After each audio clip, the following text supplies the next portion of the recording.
This is America in the Morning from Westwood One. I'm John Trout. It's Wednesday, January 28th, 2026. Here's what's coming up on America in the Morning. President Trump calls the ICE-involved shootings in Minneapolis terrible as two key Republican senators call for the resignation of Kristi Noem. I'm John Stolnis in Washington. In New York City, 10 people were found dead on the streets. But we need every New Yorker to be on alert. I'm Julie Walker. A shooting in Arizona involving a Border Patrol agent. The investigation is going to involve the FBI. I'm Clayton Neville. The multi-state investigation clearly shows that an Indiana judge was targeted for assassination. I'm Lisa Dwyer. On Wall Street, the S&P 500 index opens this morning at a fresh record high while consumer confidence tanked. I'm Jessica Ettinger. French lawmakers have approved a bill banning social media for children under 15. I'm Karen Shamas. All ahead on America in the Morning. In a series of interviews and public statements, President Trump calls the shooting death of ICE protester Alex Pretti unfortunate, but resisted calling Border Czar Tom Homan's presence in Minnesota as a repudiation of Department of Homeland Security Secretary Kristi Noem. John Stolnis has the latest from Washington.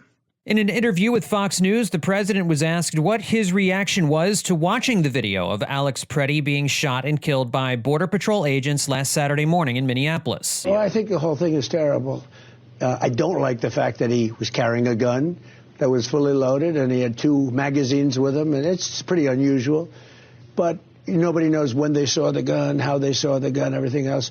Bottom line, it was terrible. Both of them were terrible. In a letter to Congress, a Customs and Border Protection official reportedly told them 2 federal officers fired shots that killed the 37-year-old ICU nurse as he tried to record ICE's actions on his phone. Pretti had a conceal and carry permit. The Trump administration has come under fire from Second Amendment advocates over their stated objections to Pretti having a weapon.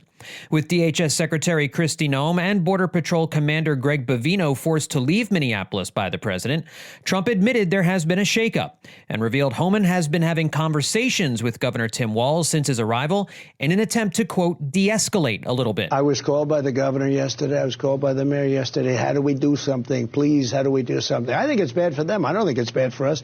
I think it's bad for them. Yeah. On Capitol Hill, 2 senior Republican senators are calling for Noem to resign or be fired. Tom Tillis. I think that what she's done in Minnesota should be disqualifying. She should be out of the job.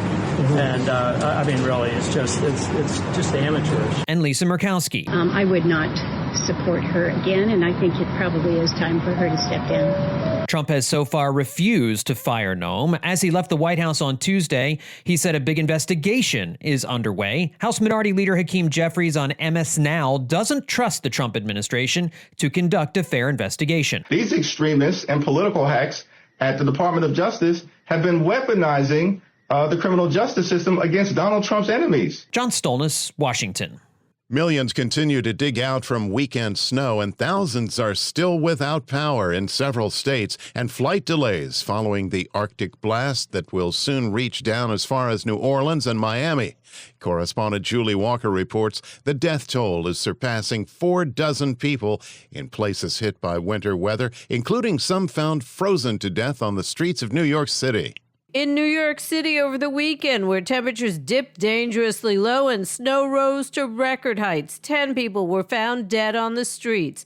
Mayor Zoran Mamdani says it's still unclear if they died of hypothermia, but the city was doubling its efforts to get people shelter. At least 10 New Yorkers have tragically lost their lives after being found outdoors. We don't yet know whether every case will be ruled hypothermia, but we need every New Yorker to be on alert, looking out for their neighbors. The city remains in code blue, which means that we are intensifying outreach, that we are conducting round-the-clock checks, and have loosened traditional shelter intake procedures to accommodate as many New Yorkers as possible. We are mobilizing every resource at our disposal to ensure that New Yorkers are brought indoors during this potentially lethal weather event. A new influx of Arctic air expected to spur freezing temperatures in parts of the country. We're going through a pretty long stretch. We're about 15 to 20 degrees below average. It's been a long time. National Weather Service meteorologist David Roth. For some people, it's going to be the coldest they've seen in several years. But for others, it could be the longest duration of cold in several decades. Meanwhile, other weather-related deaths across the country include 3 young boys who fell through the ice in Texas, 2 people run over by snowplows in Massachusetts and Ohio, and several snow shoveling deaths. The kind of cold we're expecting on Friday over a broad area, and even on Saturday, we're talking like 20 to 30 degrees below average. This doesn't happen every day, and you don't have the chance to acclimate to this kind of thing. In fact, with low temperatures in single digits, 19 or 20, it would take a very long time to try to acclimate to that. I just can't. It's the kind of cold you don't want to be outside for long periods of time. I'm Julie Walker. The top stories of the day are sponsored by Sleep Number. Enjoy personalized comfort for better sleep night after night. And now, the more you buy, the more you save on beds, bases, and more. Limited time, only at Sleep Number or sleepnumber.com. New twist in the attempted assassination of an Indiana judge. When America in the Morning continues after these messages.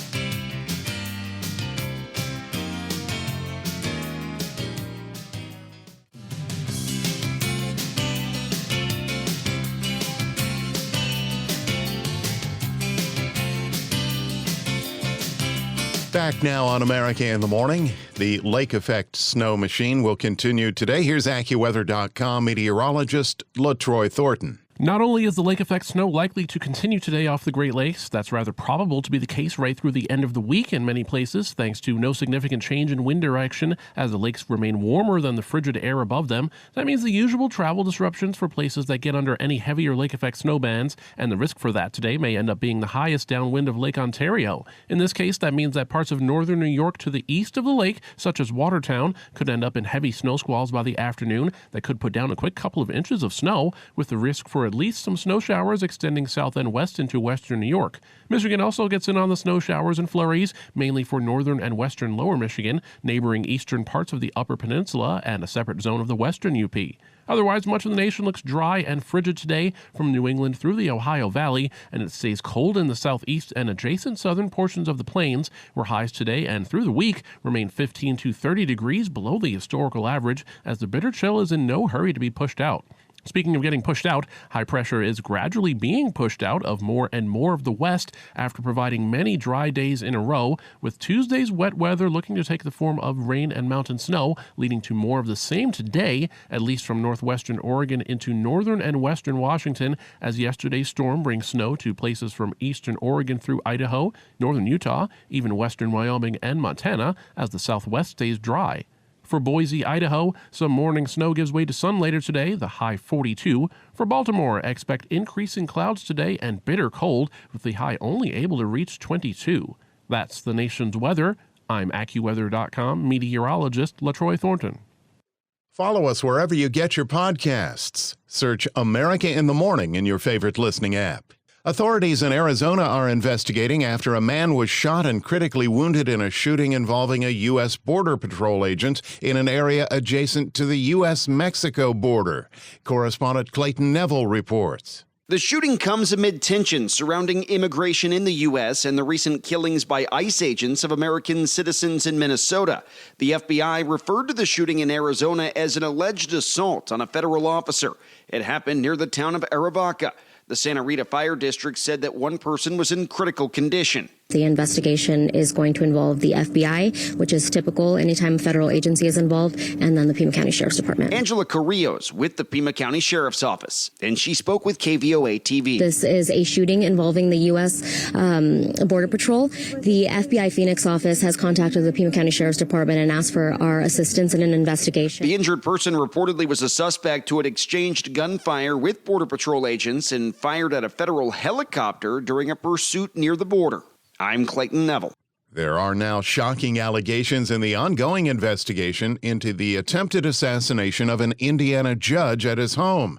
As Lisa Dwyer reports, a motorcycle street gang was involved. Days after police arrested 5 people associated with the Detroit-based Phantom MC Motorcycle Club and the Vice Lords Street Gang, they say the multi-state investigation clearly shows that an Indiana judge was targeted for assassination. to help Phantom MC Motorcycle Club member Thomas Moss avoid a domestic abuse trial. Judge Stephen Meyer and his wife suffered gunshot wounds but survived. Lafayette Police Chief Scott Galloway says this was more than an assault on two citizens. By targeting members of the judiciary, individuals didn't just attack a person, they attempted to strike the very foundation of our justice system and the safety of our entire community.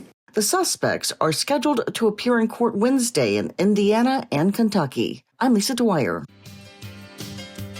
When we return on America in the Morning, consumer confidence at its lowest in over a decade after these messages.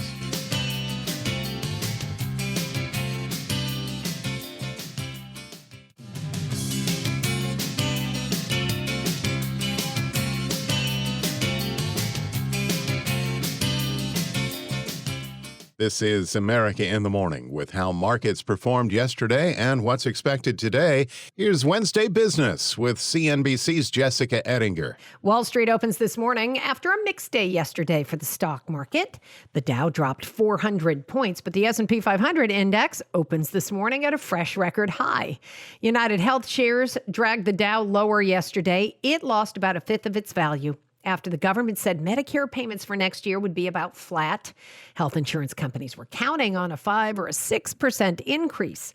Consumer confidence tanked again in January, according to the Conference Board, to the lowest in 12 years. Headline expected to be over 90, comes in at 84.5. That would be the weakest going all the way back to 2014. CNBC's Rick Santellian. Why is this important?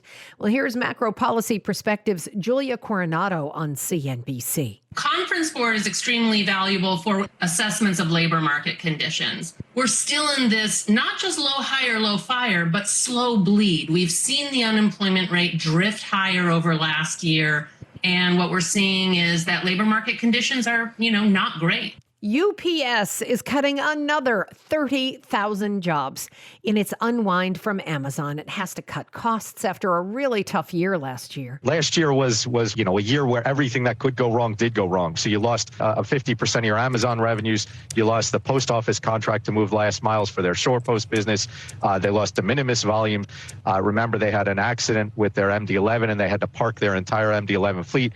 You've reset the bar. You're continuing to cut costs. That's Bank of America's Ken Hexter on CNBC. Gas prices are rising. Have you noticed at the pump? Up 7 cents in just 1 week for a gallon of regular. Crude oil is at its highest since last October this morning. AAA says the national average at the pump is now $2.88. Gold hit a fresh record high yesterday, while silver pulled back about 3%. That may be a warning sign. We are in rare territory, in some ways on par to that Hunt Brothers bubble around 1980. With the intraday reversal, does certainly put us on watch for some meaningful correction over the coming weeks and months. BTIG's Jonathan Krinsky on CNBC. General Motors with mixed quarterly results, but its shares hit a record high yesterday on a new company stock buyback program. GM is also boosting its dividend. On today's watch list, the Fed announces a decision on interest rates this afternoon. They're expected to hold rates steady. We get earnings from Facebook parent Meta, Microsoft, Tesla, Southwest Airlines, Whirlpool, Starbucks, General Dynamics, IBM, and AT&T, to name a few. Well, those are some big ones. CNBC's Jessica Ettinger. When we return on America in the Morning, American ice officers heading to the Olympics after these messages.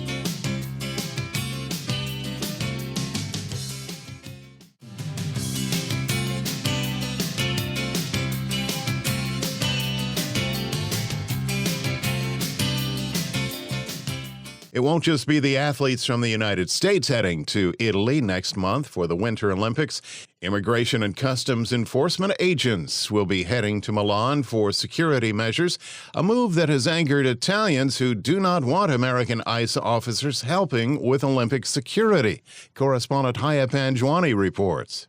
U.S. Immigration and Customs Enforcement agents will have a security role during the upcoming Milan Cortina Winter Games. Sources at the U.S. Embassy in Rome confirmed information shared with local media. The agents will support diplomatic security details, but won't run immigration enforcement operations. Milan's mayor Giuseppe Sala has expressed opposition, saying that ICE is not welcome in the city. Italian authorities have been hesitant to confirm ICE's role. U.S. Vice President J.D. Vance will lead a delegation at the opening ceremony on February 6th. I'm Haya Pinjwani. A new law passed by the Parliament of France will create both a ban on social media for all kids under 15 and keep cell phones out of the classroom. Correspondent Karen Shamas reports. French lawmakers have approved a bill banning social media for children under 15. The measure, which also bans mobile phones in high schools, passed with a 130 to 21 vote in France's usually divided National Assembly. President Emmanuel Macron has requested fast-tracking the legislation, which will be discussed by the Senate soon. Macron supports the ban, citing scientific recommendations and public demand. Critics argue it infringes on civil liberties. It could become one of the final major measures adopted under his leadership before Macron leaves office next year. The bill aligns with the EU's Digital Services Act, aiming to protect minors online. It follows similar actions in Australia and potential measures in the UK, reflecting growing concern over children's online safety. I'm Karen Shamas. America in the Morning for Wednesday, January 28th, 2026 is produced by Jeff McKay. I'm John Trout. This is Westwood One.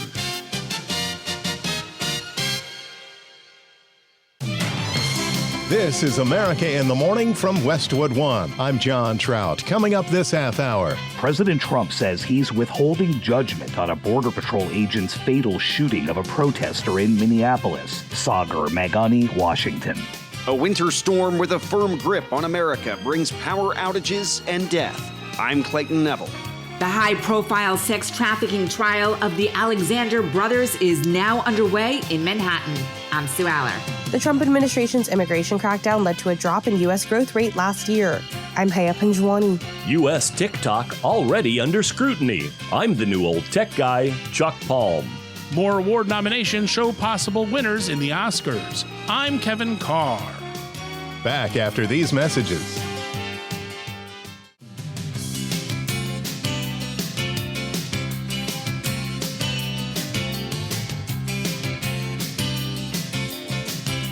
America in the Morning continues. The West Coast, including portions of California, could receive rain today. Here's AccuWeather.com meteorologist LaTroy Thornton. The return of Pacific moisture meant the return of rain as well for areas from Northern California into Western Washington and Oregon through the afternoon and evening hours of Tuesday. And this favors a wetter pattern through the end of the week, perhaps even the second half of the weekend, as wave after wave of renewed moisture and less resilient high pressure than what's been in place in recent days will make for a more favorable storm track into the northwest coast in particular. For today, this means that after Tuesday's rain pushed its way as far south as parts of the San Francisco Bay Area, today's precipitation stays focused a bit farther to the north, mainly from northwestern Oregon through much of western and far northern Washington, with rain and mountain snow. To the east of there, yesterday's storm encounters a colder air mass over the interior, with flurries and occasional steady snow from northeastern Oregon through the Idaho-Montana border zone and eastward into western Wyoming, even the northern part of the Nevada-Utah border, with the rest of the west looking dry. The other area most at risk for snow will be the Great Lakes and interior Northeast, thanks to temperatures staying elevated prior to this recent round of Arctic chill. The lake effect snow risk likely continues into the weekend for much of this area. Today's chances for snow extend from western and eastern parts of the Upper Peninsula of Michigan and mainly western Lower Michigan to western and especially central New York State, with the areas downwind of Lake Ontario still at a heightened risk for snow squalls today. Areas closer to the coast do stay cold but dry. The bitter cold also remains from the southeast into Texas and Oklahoma today, keeping the leftover ice and snow well in place from last weekend's major winter storm, with temperatures today still 15 to 30 degrees below historical averages. That's the weather across America. I'm AccuWeather.com meteorologist LaTroy Thornton. Follow us wherever you get your podcasts. Simply search America in the Morning in your favorite listening app. President Trump dispatched Border Czar Tom Homan to Minneapolis and reassigned both Greg Bovino and Homeland Security Secretary Kristi Noem to the southern border following the deadly shooting of an ICU nurse by immigration officers this past weekend. Washington correspondent Sagar Meghani reports that President Trump says he wants to let investigations into the fatal shooting of Alex Pretti play out. Tom Homan, as you know, is in Minnesota now. He's meeting with the governor. And he's meeting with the mayor, I think, later. And I hear that's all going very well also. President Trump says he's withholding judgment on a Border Patrol agent's fatal shooting of a protester in Minneapolis. Asked whether Alex Pretti's killing was justified. We're doing a big investigation. I want to see the investigation. I'm going to be watching over it. I want a very honorable and honest investigation. I have to see it myself. The president notes he sent Border Czar Tom Homan to take over the Minnesota immigration crackdown, effectively sidelining both Border Patrol Commander Gregory Bovino and Homeland Security Secretary Kristi Noem. The suspect also had 2 magazines with ammunition in them that held dozens of rounds. He also had no ID. This looks like a situation where an individual arrived at the scene to inflict maximum damage on individuals and to kill law enforcement. Asked if Noem will resign, no, and said the same when asked if Pretti was an assassin, as some of his top staffers have claimed. But certainly he shouldn't have been carrying a gun. But hey, look, bottom line, everybody in this room, we view that as a very unfortunate incident, okay? Right. Everyone, unless you're a stupid person. Very, very unfortunate incident. I don't like that he had a gun. I don't like that he had 2 fully loaded magazines. That's a lot of bad stuff. His remarks came a day after Minnesota's top federal judge ordered ICE's acting chief to appear in court Friday, saying the administration has not complied with orders to hold hearings for detained immigrants. Sagar Meghani, Washington. By the weekend, temperatures will be in the 20s in New Orleans and 30s in Miami as America is inundated by an Arctic blast, keeping wind chills below zero in a number of states, and the snow on the ground becoming solid ice. The death toll in this winter blast that's impacting much of the country is rising. Correspondent Clayton Neville reports. We haven't seen this kind of cold for 8 years. And it is debilitating. New York City Mayor Zohran Mamdani told reporters about an encounter that he had with a New Yorker on the street. And I looked over at this man, and he was wearing a jacket, and I asked him, "You should zip up your jacket. It's very cold." He said, "My zipper is broken." And the reason I share this with you is that there are many New Yorkers who are having to go through these kinds of conditions without everything that they need. And too often they're made to feel as if it's their responsibility.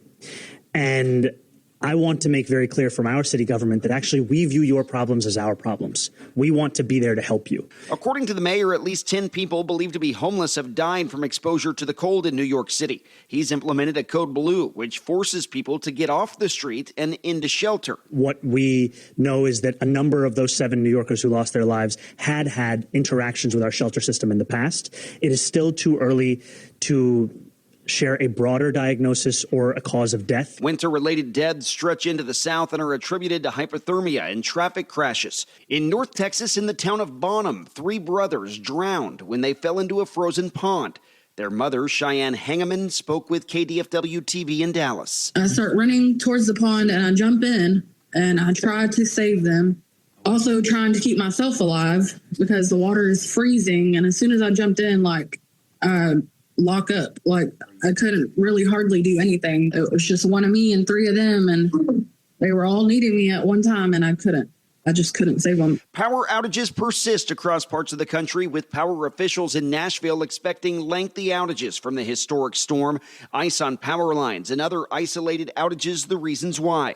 Mississippi's Governor Tate Reeves deployed up to 500 members of the state's National Guard to help with the winter weather response. This as many of the same parts of the country brace for another system that's expected to bring bitter cold to the south and heavy snow to the northeast later this week. In Dallas, I'm Clayton Neville. 1 year to the week that a passenger jet and a military helicopter collided just yards away from Washington Reagan Airport, the NTSB is pointing blame at failures in the system. Correspondent Julie Walker reports on what the transportation agency says was clearly a crash that was avoidable. The NTSB holding a meeting Tuesday on that deadly midair D.C. crash between an American Airlines jet and an Army Black Hawk helicopter outside D.C. a year ago. I want to make it crystal clear. Any individual shortcomings were set up for failure by the systems around them. We are not here today to place blame on any individual or any organization. Board member Todd Inman, in opening remarks, said to family members, "I'm sorry, we should not be here." There is no singular person to blame for this.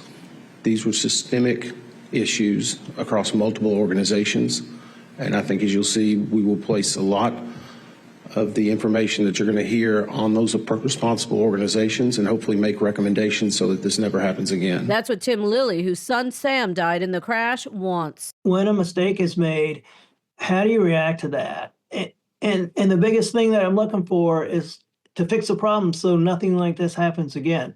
And so, that's what we're trying to engage with the military about. We pretty much know what's going to come out in the NTSB report. I don't think there'll be any surprises there. But you never know. What we're really looking for is action that can prevent any families from having to go through this. The NTSB is recommending additional action. Whether that happens depends on Congress, the Army, and the Trump administration. I'm Julie Walker. A new report on U.S. population trends and sour notes for TikTok. Among the stories we're covering next, America in the Morning, back after these messages.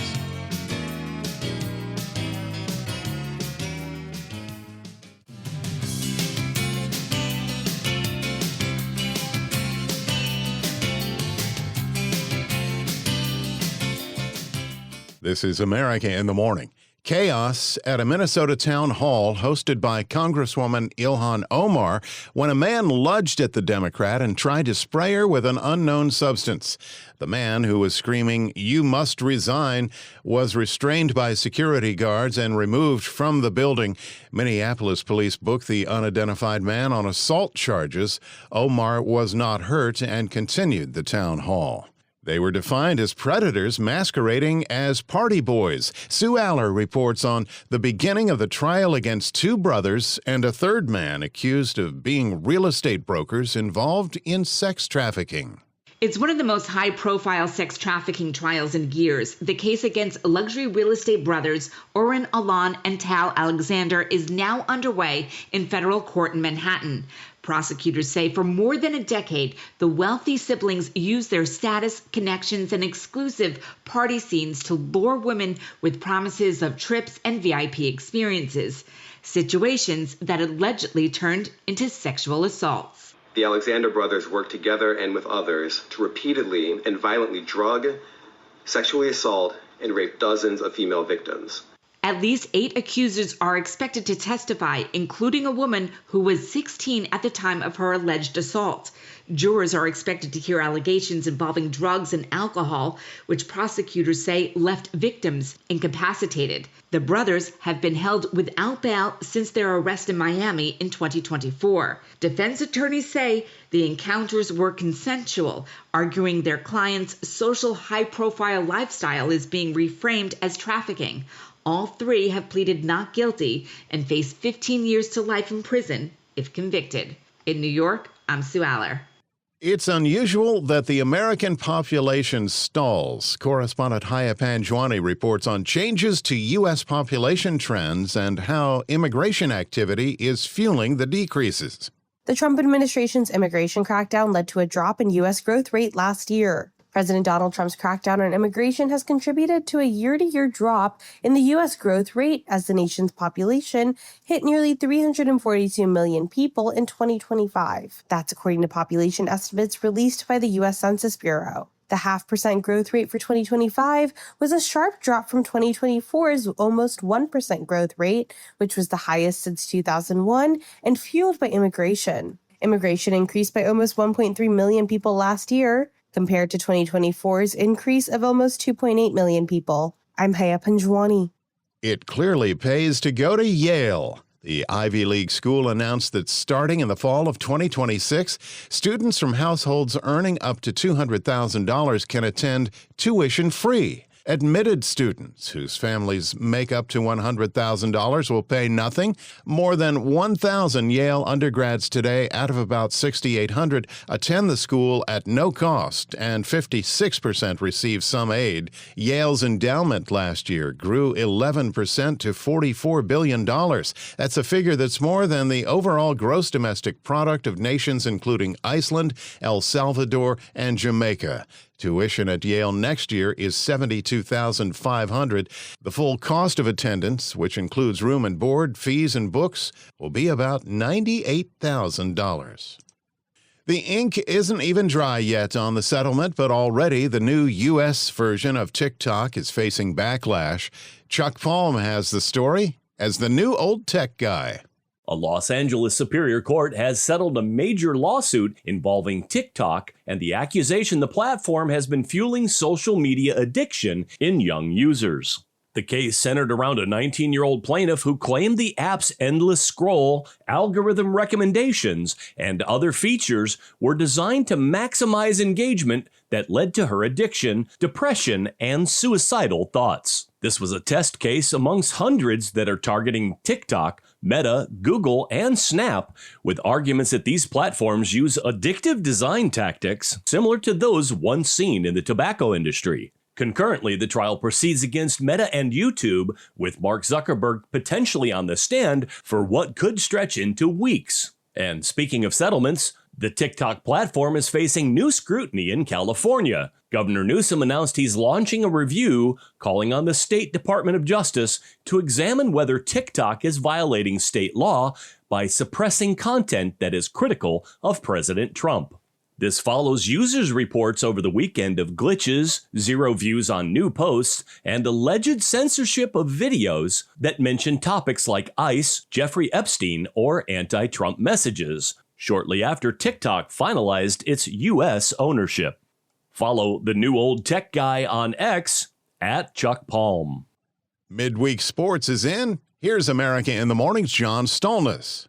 Despite being recognized as the greatest head coach in NFL history, reports from ESPN indicate former New England Patriots coach Bill Belichick did not receive enough votes to garner induction into the Pro Football Hall of Fame this year. While results won't officially be announced until February 5th, ESPN says Belichick did not receive the necessary 40 votes from a 50-person panel consisting of former players and select members of the media. Belichick won 6 Super Bowl titles with Tom Brady, the most of any coach in NFL history. ESPN said Belichick received a call from the Hall of Fame last Friday to tell him he had fallen short in his first year on the ballot. In other NFL news, the Denver Broncos have fired their offensive coordinator Joe Lombardi after the team scored 7 points in an AFC Championship game loss to the Patriots. Lombardi did not have his starting quarterback, Bo Nix, in that game, who broke his foot the week prior, and instead tried to beat New England with backup quarterback Jarrett Stidham. And former offensive coordinator Joe Brady will take over as the new head coach of the Buffalo Bills, replacing Sean McDermott, who was fired after their loss to the Broncos in the divisional round of the playoffs. In college basketball, a marquee matchup in Ann Arbor of 2 top 5 teams saw number 3 Michigan hand number 5 Nebraska their first loss of the season, 75-72. Trey McKinney driving baseline, gave up the 3, puts it up, and puts it in over Sam Hoiberg, who's down on the court. Fox Sports with the call that layup by Trey McKinney broke a 72-all tie, both teams now with just 1 loss on the season. I'm John Stolnis. Thank you, sir. Let's synchronize our watches. An update on the doomsday clock when America in the Morning continues after these messages.